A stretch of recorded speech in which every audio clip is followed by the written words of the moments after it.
Hello, welcome to Albany Technical College's Arbor Day Tree Campus USA 2021 celebration. My name is Lisa Adams Mason.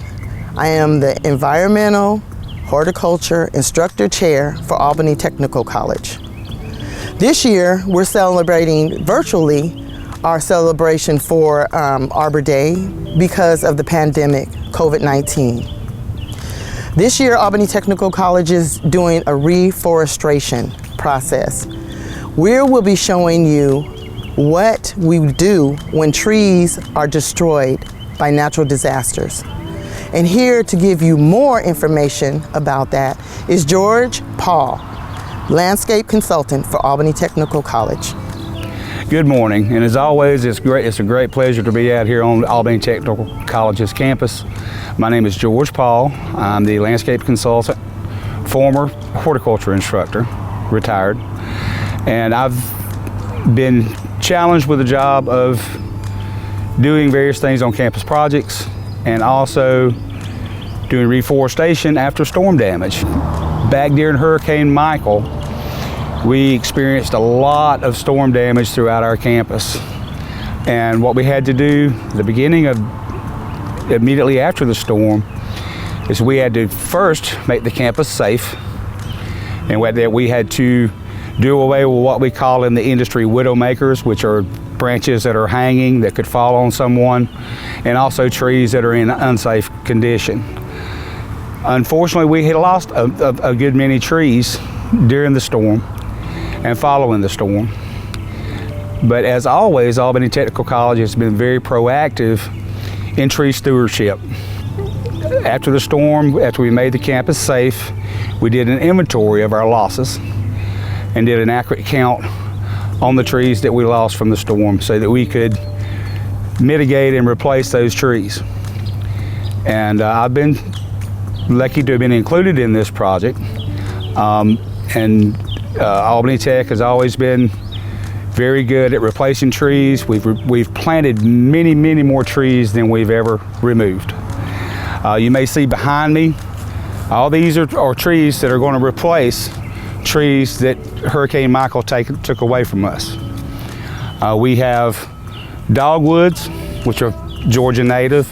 We have live oak, we have red maple and tulip poplar, which are all native to Georgia and native to our section of Georgia. We choose natives because they do well here, and it's just good tree management.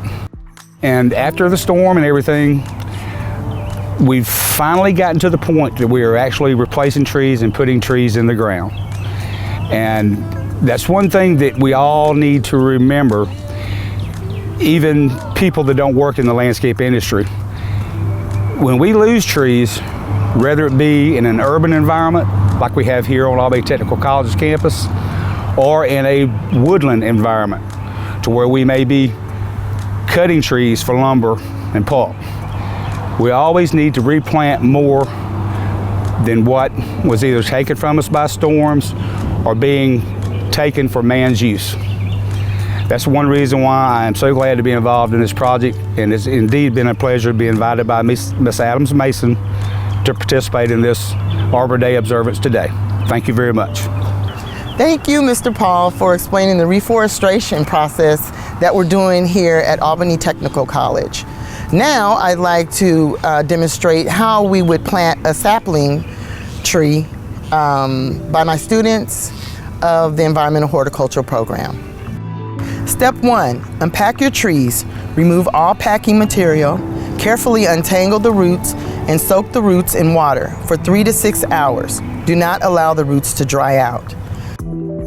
Step 2, dig a hole wider than seems necessary so the roots can grow outward without crowding.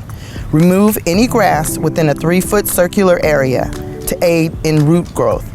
Turn soil in area up to 3 feet in diameter. Step 3, plant the tree just deep enough to barely cover the root collar. The uppermost point at which the roots grow out of the trunk is the root collar, keeping plenty of room for the roots to spread. This is a critical factor for survival and growth. Ensure a tree is not planted deeper than the surrounding soil. Step 4, shovel in the remaining soil. Natural is best. No need to add fertilizer, peat moss, sand, etc. It should be firmly but not tightly packed. Construct a water holding basin around the tree. Give the tree plenty of water. Step 5, after the water has soaked in, spread protective mulch 2 inches deep in a 3-foot diameter around the base of the tree. But be careful not to allow the mulch to touch the trunk of the tree. Mulch serves as a protective barrier and provides an organic layer to stimulate growth.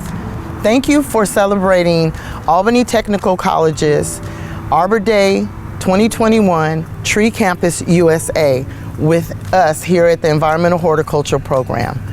I'd like to thank my students for participating in this virtually, and I'd also like to thank George Paul for coming and giving us so much information. Thank you.